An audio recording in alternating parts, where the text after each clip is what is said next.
Live from WSLS, this is 10 News at Noon, working for you. Good afternoon and thanks for joining us. I'm Keshia Lynn.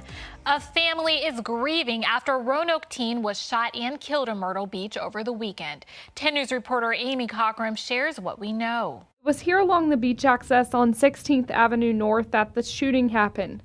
According to the NBC affiliate here, just after 1 Saturday morning, 16-year-old Jacoby Taylor was fatally injured. Police say they're not sure what led to the shooting, but that he was in Myrtle Beach with friends and family. People took to Facebook to share their condolences, leaving the hashtag Justice for Jacoby. One post says Taylor was a star athlete and honor student. School leaders say he went to Patrick Henry High, and because of the incident, they'll be providing mental health resources to students. We reached out to Myrtle Beach Police to learn where the investigation stands and have not yet heard back. I'm Amy Cochran, 10 News, working for you. The suspect who was shot and killed by a Virginia State Police trooper in Botetourt County has been released. 44-year-old Nicholas Reed from Montvale has been identified as the suspect who was shot and killed after a miles-long police chase on the Blue Ridgeway Parkway. We're told he pulled out a gun on a state trooper last week. Police say it started in Botetourt when they tried to pull him over for reckless driving on Route 460. There was also a passenger on the bike who was hurt in the crash and taken to Roanoke Memorial. They're expected to be okay. The trooper has been placed on leave until the investigation is complete. Turning now to your forecast, and it seems like deja vu with the weather. Well, a little bit. Let's check in now with meteorologist Edward Shaw. So Edward, tell us, what can we expect today? Exactly as you said, a little bit of deja vu. Conditions today are going to be very similar, if not identical, to what we saw yesterday in terms of temperatures, humidity, and the fact we could have some showers and storms, some of which could be kind of strong. Again, few evening rumbles of thunder, and then tomorrow, again, it's going to be much of the same. Scattered showers and storms, pretty humid, temperatures in the mid-80s. But we do have a chance of clearing up possibly this weekend, which would make for some pretty pleasant conditions. 88 degrees today with showers and storms going on through the afternoon. It's just overall a very humid day, so it's going to feel muggy outside, even with temperatures being a little cooler at 88 degrees, 81 in Blacksburg, 79 in Florida, and 85 in Bedford.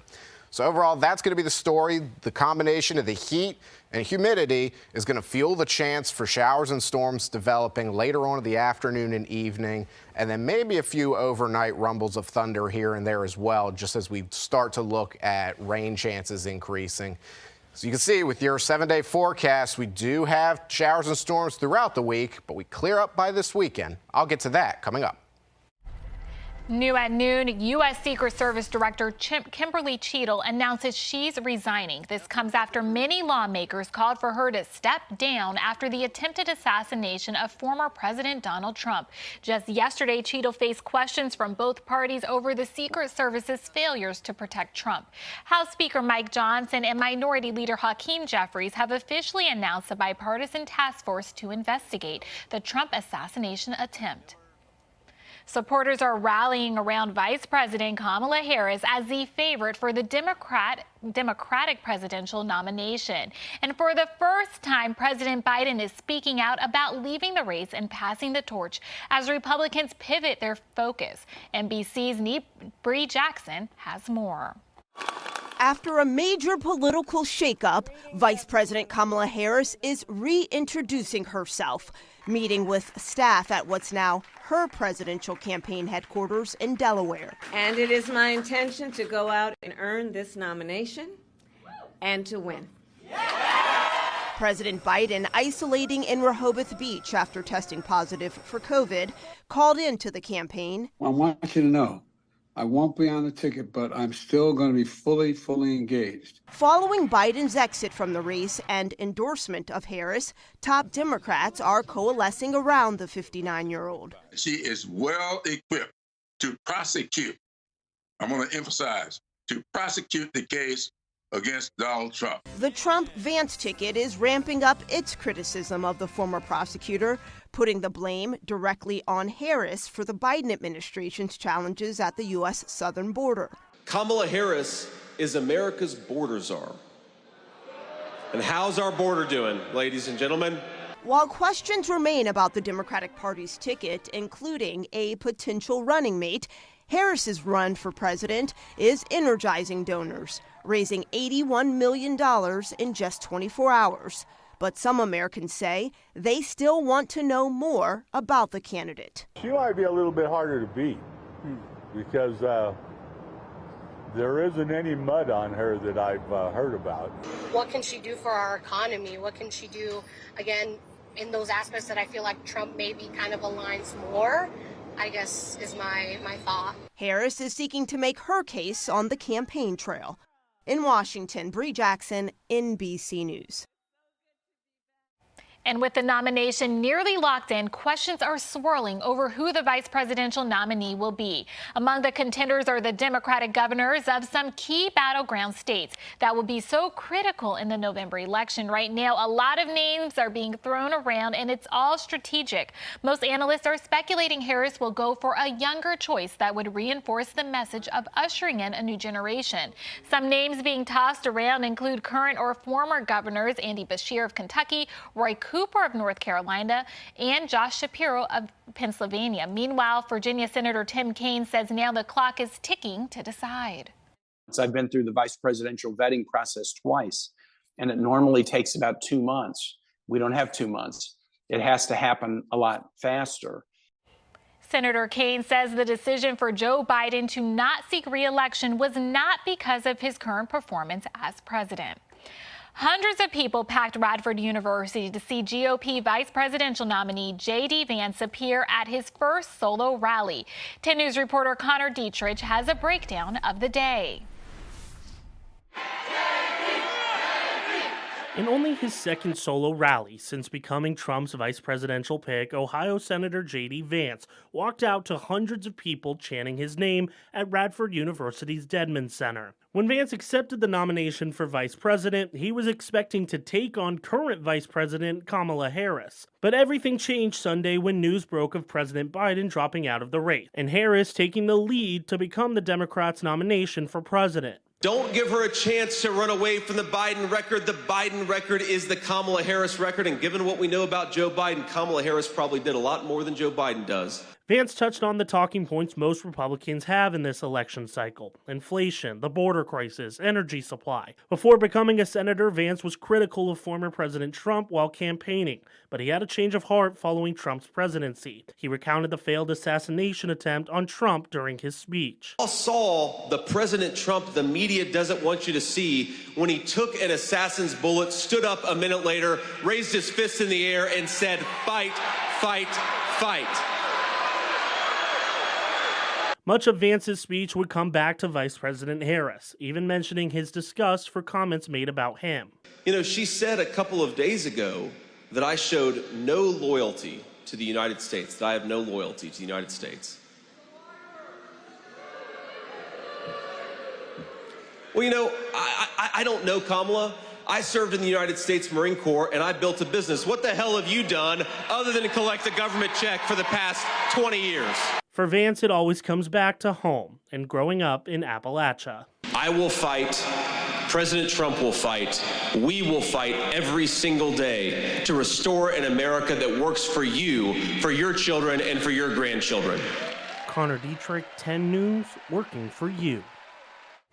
Hundreds of people who couldn't get into the rally, they still stayed outside, but many who did get in, they found that Vance was relatable and felt he touched on issues they were personally concerned about. Supporting American workers, supporting the workforce, getting stuff made here where we're not paying some communist country. You know, he's taking care of us. That J.D. Vance is one of us. He came from nothing. I grew up without just a single parent home, struggling mother, like to party and so forth. You know, to see that someone can rise themselves up and really take what America offers, that's what we need. It's not clear yet if Vance will hold more solo rallies. And still ahead, back to school season is right around the corner. How you can get free school supplies for your kids.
These 2,000 kids by providing is the last day to sign up. Back to School is giving away the supplies at various locations throughout the Commonwealth on August 3rd.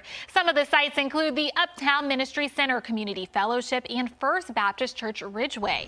Back to School geared up for the event by hosting several Pack the Bus events where they accepted donations of school supplies. They also measured kids' feet for the shoes they plan on giving away. Again, the big Back to School event is August 3rd. Today is the last day to register your kid, though. You have to do so online. However, you do need to go to one of the locations on your screen to get your child's feet measured for the shoes they plan on giving away. Founder of Back to School, Michael Harrison, tells me while the event is taking place at these sites this year, they're hoping to expand. We're also looking for new sites for next year. You know, we want to be across the region here in Southwest Virginia as well as further. Again, the last day to register is today. The big Back to School event is taking place on August 3rd at the same locations you can register your kids.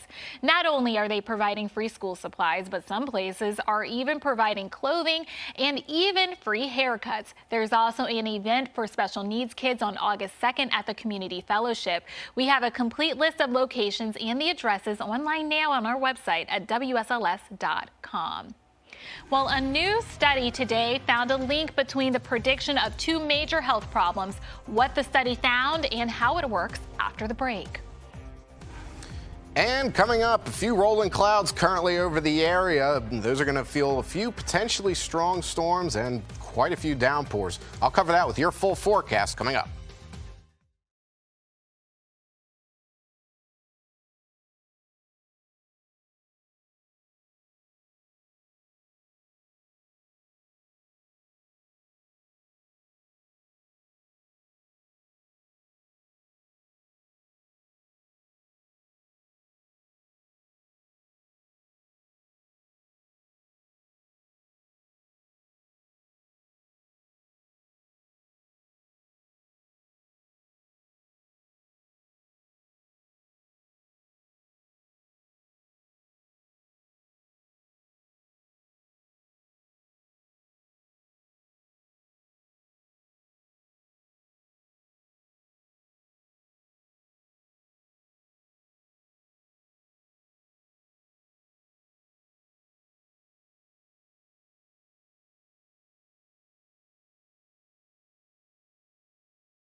The 10 News Weather Authority, always watching and tracking for you from the JES Weather Center. Good afternoon, everybody. I'm meteorologist Edward Shaw. Taking a look outside at our sky cam. Again, plenty of clouds in the sky right now. 78 in Wytheville, 84 in Martinsville, 82 in Roanoke, and 78 in Blacksburg. We are expecting a little bit of cloud development here in the next few hours, and that's going to lead to a few showers and storms across the area. Taking a look at your national satellite radar. We're really hot out west. Temperatures very warm and continue to be, as you can see, all those heat watches and warnings. But for us, it's going to be very humid, and then we have more chances of rain and storms later on in the day. Let's time it out for you with Futurecast. As you can see, we'll have storms start to build up about 5 to 7 p.m., some of which could produce some pretty torrential rainfall, which would be something to monitor, just given the fact it could create some localized flash flooding. And then just the morning sunshine and kind of any sun we get right now is going to fuel the chance for thunderstorms as we progress throughout the day. Everything exits overnight, cloud cover continues, and then tomorrow we'll see showers and storms start to build up a little bit by about 3 p.m. Tomorrow looks more like a rain event than a thunderstorm event. But we could still see a few rumbles of thunder. And again, high risk of flash flooding just from the heavy rainfall in the short amount of time, thinking possibly up to 2 to 3 inches of rainfall per hour. So overall, it's going to be something to monitor, which is also why we're under a flash flood risk right now. Weather Prediction Center has put us under a slight risk of flash flooding in the area. So that's going to be something to monitor, especially if you're in an urbanized or just on the roads, keeping safe there. Now, taking a look at rain chances for the next few days, 70% chance tomorrow, 60% on Thursday. Then we actually start to decrease our chances of rain as we start to head into the weekend, meaning we could be on tap for a pretty nice weekend this weekend as that cold air moves through, giving us a little bit of dry air and kind of decreasing the humidity, keeping temperatures pretty similar, though. Temperatures today, 88 in Roanoke, 84 in Rocky Mount, 86 in Martinsville, 81 in Blacksburg, and 87 in Lynchburg. So overall, pretty seasonable temperatures for the area, and that's going to keep going throughout the rest of the week. Taking a look at what's happening in our neck of the woods, again, plenty of rain is going to lead to that flood risk today, and then we could see a few coastal showers, parts of the Outer Banks and Virginia Beach, and then a pretty sunny start for Richmond and parts of central Virginia, but they'll get some storms later on in the evening as well. Taking a look at your 7-day outlook and your 3-day outlook, 88 degrees today. Again, 6% chance of showers and storms, mostly coming towards the later afternoon and early evening. And then we'll stay in the mid-80s throughout the rest of the week, along with that shower and thunderstorm chance.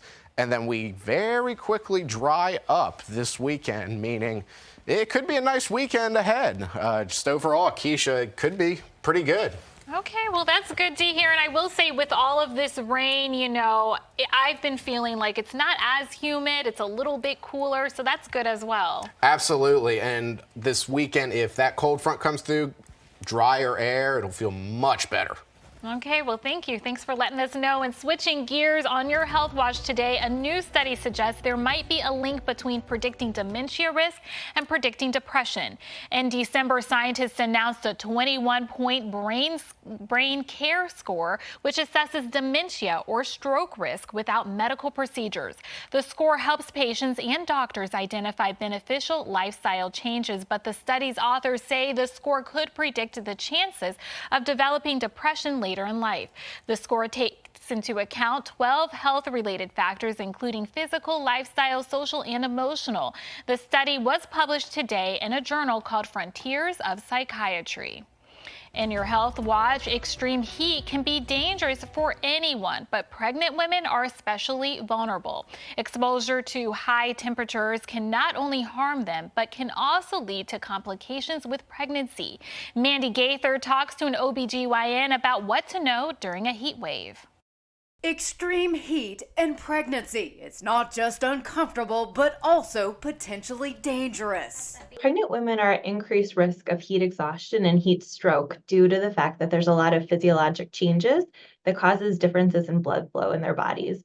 Dr. Catherine Caponero, an OBGYN with Cleveland Clinic, says not only can extreme heat be harmful to the person who's pregnant, it can also cause complications for the developing fetus. So trying your best to do all that you can in your control in order to stay cool and to keep your body healthy is really important for your pregnancy.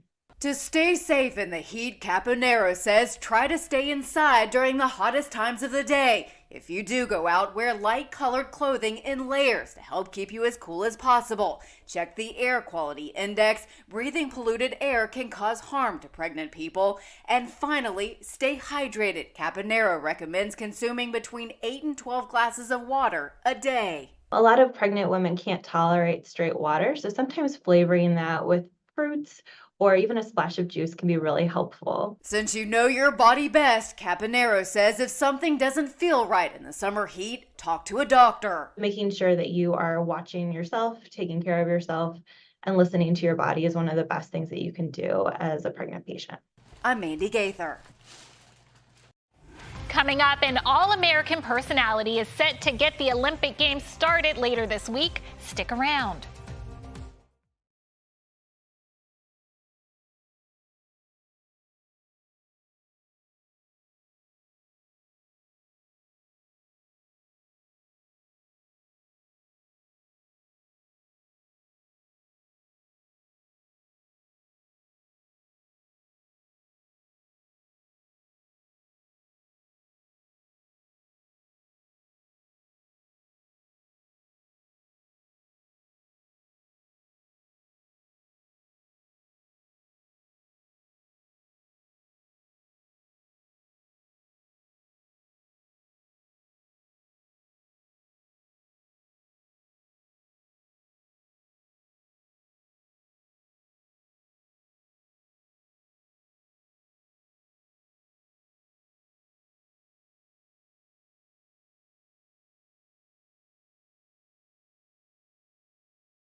Snoop Dogg is preparing for his Summer Olympics debut in Paris. He will be among the final group of torchbearers to carry the Olympic flame to its final stop in the town of Saint-Denis before reaching the Eiffel Tower. The 52-year-old will make his way to Olympic Stadium there on Friday to kick off the opening ceremony. Snoop Dogg is also slated to report on the games as part of NBC Universal's Olympic primetime coverage with his famous flavorful commentary. That would definitely be something to watch. What do you think? He is going to be a highlight, just for sure. I mean, Snoop Dogg, I feel like, is a very captivating person, and he makes everything interesting. So it's absolutely going to be fun to watch, for sure. I agree. I remember seeing him and Jennifer Hudson. They had like a food critic, and just his commentary, it was hilarious. Absolutely. And I mean, overall, though, looking at your forecast, not expecting any record highs here across the East Coast. But we do have temperatures in the 80s for the most part, and then relatively sunny start in parts of the eastern state, and then flood risk for most everywhere just due to the fact we have the risk of excessive rainfall. Taking a look at your 3-day forecast, 88 degrees today, 85 tomorrow, and 83 on Thursday. That chance of showers and storms persists over the next few days, and it's going to persist into Friday as well. But take a look at Saturday and Sunday. Saturday, Sunday, we drop down to about 30% chance of rain Saturday, which means, I think, for the most part, outside of a stray shower, it's going to be a much drier, much more pleasant weekend as that cold front sweeps through, dropping the humidity for the most part, and it's going to just feel a lot better. But we got to get through these showers and storms first. Tonight on 10 News at 5, a non-traditional way of detecting cancer, the effectiveness of a newer at-home colorectal cancer test. Well, have a good afternoon and be sure to join us at 5 for our 90 minutes of local news.